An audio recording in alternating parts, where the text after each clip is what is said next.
welcome back to Friday Reads, where we help you find your next read. I'm Jill. And I'm Julie, and with Valentine's Day approaching, we thought perhaps a little romance? No? So we're going to do some romantic picks this week. So Jill, kick us off. My first pick is The 7-Year Slip. You will definitely have to put this on hold on InfoSoup because I had to put it on hold on InfoSoup. It's quite popular. It was published in 2023. It's by Ashley Poston, who is the author of The Dead Romantics, which I believe was our director Holly's favorite book of last year, so it should be kind of funny. Sometimes the worst day of your life happens, and you have to figure out how to live after it. So Clementine forms a plan to keep her heart safe, stay busy, work hard, find someone decent to love, and try to remember to chase the moon. The last one is silly and obviously metaphorical, but her aunt always told her that you needed one big dream to keep going, and for the last year that plan has gone off without a hitch. Mostly. The love part is hard because she doesn't want to get too close to anyone. She isn't sure her heart can take it. And then she finds a strange man standing in the kitchen of her late aunt's apartment. A man with kind eyes and a southern drawl and a taste for lemon pies. The kind of man that before it all, she would have fallen head over heels for, and she might again. Except he exists in the past. 7 years ago, to be exact. And she quite literally lives 7 years in the future. Her aunt always said the apartment was a pinch in time, a place where moments blended together like watercolors. And Clementine knows that if she lets her heart fall, she'll be doomed. After all, love is never a matter of time, but of timing. So, 7-Year Slip, very clever. I read her other book and I liked it. My first pick is Always in December by Emily Stone, and this was published back in 2021. It started with a letter, it ended with a love story. Every December, Josie posts a letter from her home in London to the parents she lost on Christmas night many years ago. Each year, she writes the same 3 words, missing you always. But this year, her annual trip to the postbox is knocked off course by a bicycle collision with a handsome stranger, a stranger who will change the course of Josie's life. She always thought she was the only one who avoided the Christmas season, but this year, Max has his own reasons for doing the same, and coincidence leads them to spending the holiday together. Aglow with new love, Josie thinks this might be the start of something special. Only for Max to disappear without saying goodbye. Over the course of the next year, Max and Josie will find that fate continues to bring them together in places they'd never expect. New York City, Edinburgh, the quiet English countryside, and it turns out Max had every reason to leave, but has every reason to stay. So what does fate hold for Josie and Max? It's a devastating, romantic, life-affirming love story, and it'll stay with readers long after they'd finished the last page, is how this book is described. So, and I believe it's her debut novel, so Always in December.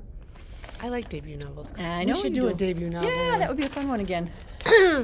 So my next one is Hello Stranger by Catherine Center. This was also published in 2023. Love isn't blind, it's just a little blurry. Sadie Montgomery never saw what was coming, literally. 1 minute she's celebrating the biggest achievement of her life, placing as a finalist in the North American Poetry Society competition. The next, she's laying in a hospital bed diagnosed with a probably temporary condition known as face blindness. She can see, but every face she looks at is now a jumbled puzzle of disconnected features. Imagine trying to read a book upside down in another language. This is Sadie's new reality for every face she sees. But as she struggles to cope, hang on to her artistic dream, work through major family issues, and take care of her beloved dog Peanut, she falls in love, lust, a temporary obsession to distract from the real problems of her life. With not one man, but 2 very different ones, the timing couldn't be worse. If only her life were a little more in focus, Sadie might be able to find her way, but perceiving anything clearly right now seems impossible, even though there are things we can only find when we aren't looking, and there are people who show up when we least expect them, and there are always other ways of seeing. Oh, Hello Stranger. Interesting. My second one, I picked totally by the title. The Bromance Book Club by Alyssa K. Adams. This was published back in 2019. So, the first rule of book club, you don't talk about book club. Nashville legend second baseman Gavin Scott's marriage is in major league trouble. He's recently discovered a humiliating secret. His wife, Thea, has always faked the big O. When he loses his cool at the revelation, it's the final straw on their already strained relationship. Thea asks for a divorce, and Gavin realizes he's let his pride and fear get the better of him. So now, welcome to the Bromance Book Club. Distraught and desperate, Gavin finds help from an unlikely source, a secret romance book club made up of Nashville's top alpha men. With the help of their current read, a steamy Regency titled Courting the Countess, the guys coach Gavin on saving his marriage. But it'll take a lot more than flowery words and grand gestures for this hapless Romeo to find his inner hero and win back the trust of his wife. So check out the Bromance Book Club. That's cute. So my next one is a new one by Diana Quincy. I believe this is the author of the Bridgerton series, so if you like that. This was also published in 2023 and it's called The Duke Gets Desperate. Diana Quincy returns with a steamy affair between an Arab-American woman who inherits a rundown castle in the English countryside and the Duke who asserts the castle is his, in the first book in a brand new Victorian historical romance series. Anthony Carey, Duke of Strickland, inherits his spendthrift father's title and can finally restore the family's castle to its former glory. But at the reading of the will, Strick is stunned to learn his father has secretly disentailed him, leaving the family manor, home to 12 generations of dukes, to Strick's American stepmother. Everyone knows Strick detests the Dowager Duchess, and when she dies mysteriously, damning rumors start to surface. When Raya Darwish unexpectedly inherits her glamorous late cousin's castle in the English countryside, she clashes with the charismatic young Duke who insists the castle is rightfully his. The estate is practically bankrupt, so she must find a way to work with the Duke in order to save both their futures. The two cannot stand each other, but mutual disdain soon gives way to desire. When questions arise about how her cousin died, Raya cannot help wondering if Strick's sudden, unbridled passion for her is part of a scheme to get his castle back. The Duke gets desperate. I think she and Julia Quinn write the Bridgerton stuff, don't they? All right, third pick. Well Met by Jen DeLuca, published in 2019. All's fair in love and war for two sworn enemies who indulge in a harmless flirtation in a laugh-out-loud rom-com from debut author Jen DeLuca.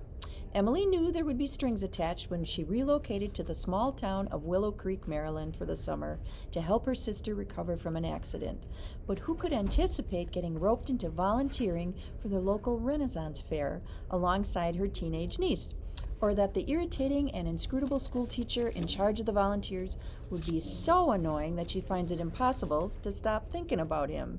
The Renaissance Fair is Simon's family legacy, and from the start he makes it clear he doesn't have time for Emily's lighthearted approach to life, her oddball Shakespeare conspiracy theories, or her endless suggestions for new acts to shake things up. Yet on the fairgrounds he becomes a different person, flirting freely with Emily when she's in her revealing wench's costume.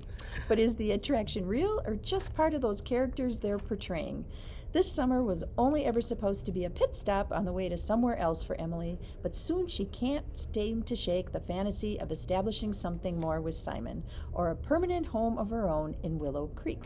This is actually the first book in a series, which is called the Well Met series, and it's followed by Well Played, Well Matched, and Well Traveled. Nice. So if you're looking for a series, rom-com series, Well Met by Jen DeLuca. There's a lot of wordplay in romance. Yeah, there is. So I thought this next one was interesting because my adult children seem to meet their significant others like through video games. So I got this. Kathy Yardley's Role Playing, also published in 2023. Maggie is unapologetically grumpy 48-year-old hermit. But she and her college-age son make her a deal. She'll be more social if she does the same. She can't refuse. She'll join a new online gaming guild led by the friendly healer named Otter. So nobody gets the wrong idea. She calls herself Bog Witch. Otter is Aiden, a 50-year-old optimist who, using the guild as an emotional outlet from his family drama, caring for his aging mother while his brother plays house with Aiden's ex-fiancée. Bogwitch and Otter become fast virtual friends, but there's a catch. Bogwitch thinks Otter is a college student. Otter assumes Bogwitch is an octogenarian. Oh, gee. When they finally meet face-to-face after a rocky, shocking start, the unlikely pair of sunshine and stormy personalities grow tentatively closer, but Maggie's previous relationships have left her bitter, and Aiden's got a complicated past of his own. Everything's easier online. Can they make it work in real life? Role-playing by Cute Kathy pick. Yardley. My fourth pick comes from a fairly popular author at the library, Jojo Moyes, and I took the audiobook because I couldn't find the real book without putting it on hold, and it didn't come in. So I've got The Last Letter from Your Lover, which was published back in 2011. And this is one of those spanning 40 years dual time frame ones. So I like that. First part is it's 1960. When Jennifer Sterling wakes up in the hospital, she can remember nothing. Not the tragic car accident that put her there, not her husband, not even who she is. She feels like a stranger in her own life until she stumbles upon an impassioned letter signed simply with the letter B, asking her to leave her husband. Years later, it's 2003. A journalist named Ellie discovers the same letter in a forgotten file in her newspaper's archives. She becomes obsessed with the story and hopeful that it can resurrect her faltering career. Perhaps if these lovers had a happy ending, she will find one to her own complicated love life too. Ellie's search will rewrite history and help her see the truth about her own modern romance. It was described as a spellbinding, intoxicating love story with a knockout ending. Wow. So, and if you were, it said it would appeal to readers of One Day and the Guernsey Literary and Potato Pie Society bestsellers. So, and like I said, Jojo Moyes, pretty popular at She's our really library, good. So, And love stories, I think, is good for her. yeah, so The Last Letter from Your Lover. And I like the pink cover. It looks like Valentine's Day. Okay, so my last one is Codename Charming by Lucy Parker. Petunia DeVere enjoys being the personal assistant to lovable, bumbling Johnny Marchmont, but the job has its share of challenges, including the royal's giant, intimidating bodyguard, Matthias. Pet and Matthias are polar opposites. She's spontaneous and enthusiastic. He's rigid and stoic, but she can never sense there's something softer underneath that tough exterior. For Matthias Vaughn, protecting others is the name of the game, but keeping his royal charge out of trouble is more difficult than he imagined, because everywhere Johnny goes, calamity ensues, and his petite, bubbly assistant is often caught in the fray. Matthias hates the idea of Pet getting hurt, and he's determined to keep everyone safe, even if it means clashing with his adorable new co-worker. When a clumsy moment leads to a questionable tabloid photo, the press begins to speculate that Pet is romantically involved with Johnny. To put an end to the rumors, the royal PR team asked Pet and Matthias to stage a fake relationship, and the two reluctantly agree. But as they spend more time together outside of work, they begin to wonder what real emotions this pretend connection might uncover, especially when a passionate kiss leaves both their heads spinning. Oh. Codename Charming by Lucy Parker. My last pick is Christina Lauren's Twice in a Blue Moon, and this was published back in 2019. Sam was Tate Jones's first, her first love, her first everything, including her first heartbreak. During a whirlwind 2-week vacation abroad, Sam and Tate fell for each other in only the way that first loves do, sharing all their hopes, dreams, and deepest secrets along the way.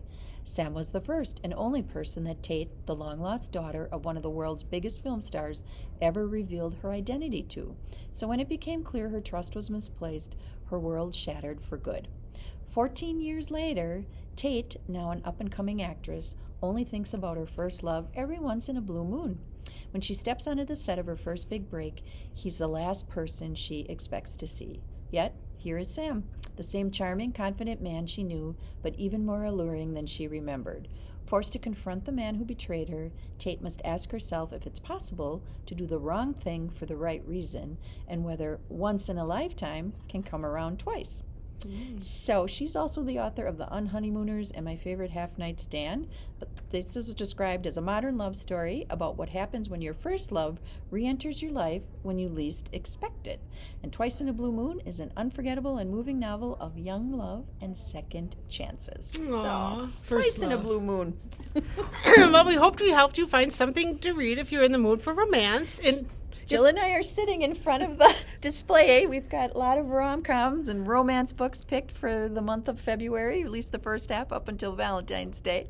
So right in front of the new book section in the Kimberly Library. You can find our videos on Facebook, find our videos on our YouTube channel. Jill links them from our website. So we're easy to find. We'd love to hear what you're reading in this romance season, if anybody's into romantic books. And until next time, we thank you for watching. Bye!